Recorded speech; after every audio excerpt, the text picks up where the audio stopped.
70-72টাই ইউনিয়নে স্কুল আছে, সব ভবনগুলো নির্মম হয়ে গেছে।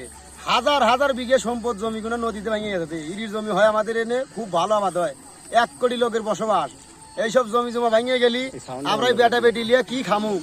সিরাজগঞ্জের শাহজাদপুর উপজেলার সনাতনী ইউনিয়নের কুরশি ও ধিতপুর গ্রামে ভয়াবহ যমুনা নদীর ভাঙনে গত 2 সপ্তাহে 2 শতাধিক বাড়িঘর নদীগর্ভে বিলীন হয়েছে। পাশাপাশি প্রায় 2000 বিঘা আবাদি জমি, 2টি মসজিদ, মাদ্রাসা, 2টি প্রাথমিক বিদ্যালয় ও অসংখ্য গাছপালা নদীতে বিলীন হয়েছে। গ্রামবাসীরা বলেন, ভাঙনের তীব্রতা এতটাই বেশি যে অনেক পরিবার ঘরবাড়ি ও আসবাবপত্র সরিয়ে নেওয়ারও সময় পাচ্ছেন না। চোখের সামনে বসতভিটা ও আবাদি জমি নদীতে বিলীন হয়ে যাওয়ায় তারা দিশেহারা। অনেকে এখন খোলা আকাশের নিচে কিংবা অন্যের জমিতে ভাড়া নিয়ে আশ্রয় নিয়েছেন। আমাদের স্কুল মাদ্রাসা সব গরুর হাট বাজার কিচ্ছু নাই, সব ভাঙিয়া নদী চুরমার হয়ে গেছে।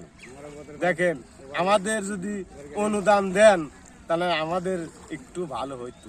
কুরশি ধিতপুরের নদীতে আমাদের গ্রামটা একবারে নদীতে ভাঙে বিলীন হয়ে গেছে।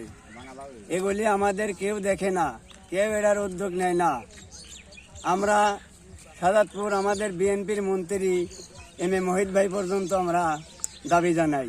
বাড়িঘর ও জমি হারিয়ে অনেক পরিবার এখন আশ্রয়হীন। কেউ পলিথিনের ছাউনিতে, আবার কেউ মাছ ধরার জাল দিয়ে ঘেরা জরাচীর্ণ ঘরে বসবাস করছেন। বিদ্যুৎ না থাকায় শিক্ষার্থীদের পড়াশোনায় ব্যাঘাত ঘটছে। গবাদি পশু নিয়েও চরম দুর্ভোগে রয়েছেন বাসিন্দারা।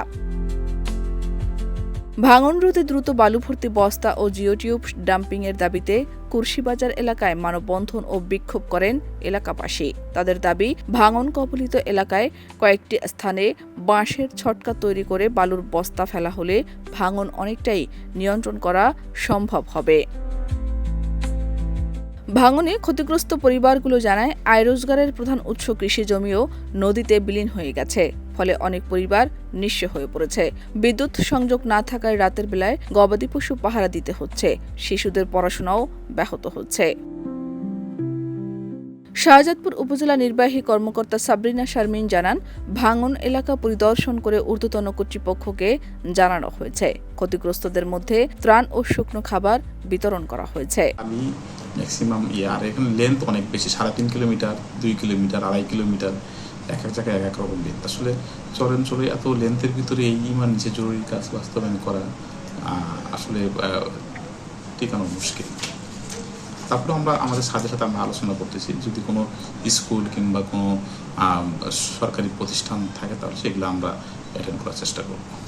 সিরাজগঞ্জ পানি উন্নয়ন বোর্ডের নির্বাহী প্রকৌশলী মোখলেসুর রহমান বলেন, চরাঞ্চল হওয়ায় ওই এলাকায় বর্তমানে তাদের কোনো প্রকল্প নেই। নতুন প্রকল্প পাওয়া গেলে কাজ করা হবে। শাহনাজ পারভীন, দেশ রূপান্তর।